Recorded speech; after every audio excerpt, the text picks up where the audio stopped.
മകളെ, ജെറുസലം വചനകൂടാരത്തിൽ നിന്നും 3 മിനിറ്റ് പ്രാർത്ഥനയ്ക്കായി ലോകത്തിൻ്റെ വിവിധങ്ങളായ ഭാഗങ്ങളിൽ ഇരുന്നു കൊണ്ട് നമ്മളിതാ സജ്ജമായി കഴിഞ്ഞു.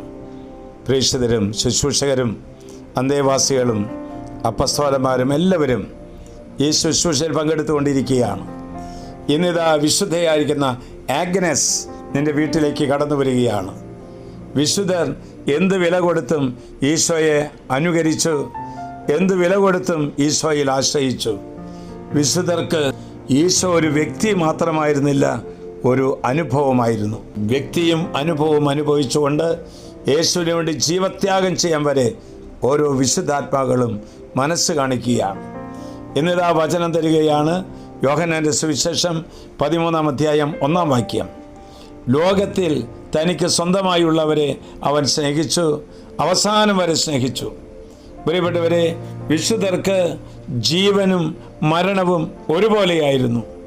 കുലീനയും ഭക്തിയുമായ മാതാപിതാക്കളിൽ നിന്നാണ് ആഗ്നസ് ജനിച്ചത്.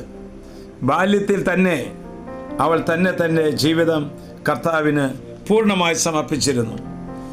സുന്ദരിയായ അവളെ വിവാഹം കഴിക്കാൻ പലരും ആഗ്രഹിച്ചു, കൊതിച്ചു. ആഗ്നസിനെ അറസ്റ്റ് ചെയ്തുകൊണ്ട് വരുവാൻ ഭരണകൂടം ആജ്ഞാപിച്ചു. കാരണം ഭരണാധികാരിയുടെ മകന് അവളെ വിവാഹം കഴിച്ചു കൊടുക്കാൻ.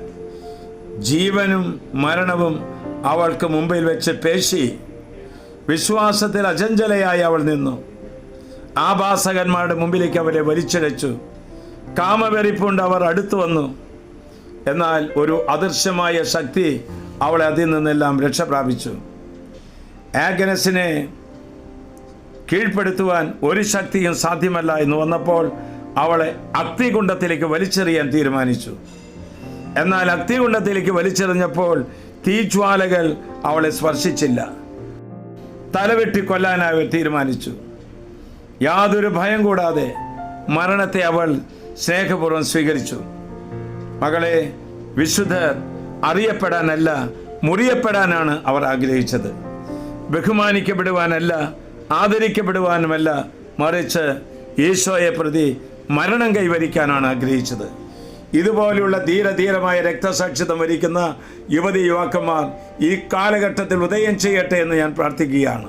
ആശ്വാസപ്രദമായ രാത്രി, പ്രതീക്ഷാ നിർഭരമായ പ്രഭാതം, സൽപ്രവർത്തികൾ നിറഞ്ഞ ദിവസം നൽകി അവിടുന്ന് നമ്മെ എല്ലാവരെയും അനുഗ്രഹിക്കട്ടെ. പ്രിയപ്പെട്ടവരെ, ഈ മകളുടെ സൗന്ദര്യം അത് കർത്താവിന് സമർപ്പിച്ചതുപോലെ നമ്മുടെ ജീവിതം കർത്താവിന് സമർപ്പിക്കാം. ഈ ശുശ്രൂഷ അനേക മക്കൾക്ക് ഷെയർ ചെയ്യുന്നവരും അത് കാണുന്നവരും അനുഗ്രഹിക്കപ്പെടട്ടെ. നമ്മുടെ കർത്താവ് ഈശോ മിശിഹായുടെ കൃപയും പിതാവായ ദൈവത്തിൻ്റെ സ്നേഹവും പരിശുദ്ധാത്മാവിന്റെ സഹവാസവും വിശുദ്ധ ആഗ്നസിൻ്റെ മാധ്യസ്ഥവും നമുക്കെല്ലാവരോടും കൂടി ഉണ്ടായിരിക്കട്ടെ, ഇപ്പോഴും എപ്പോഴും എന്നേക്കും. ആമേൻ.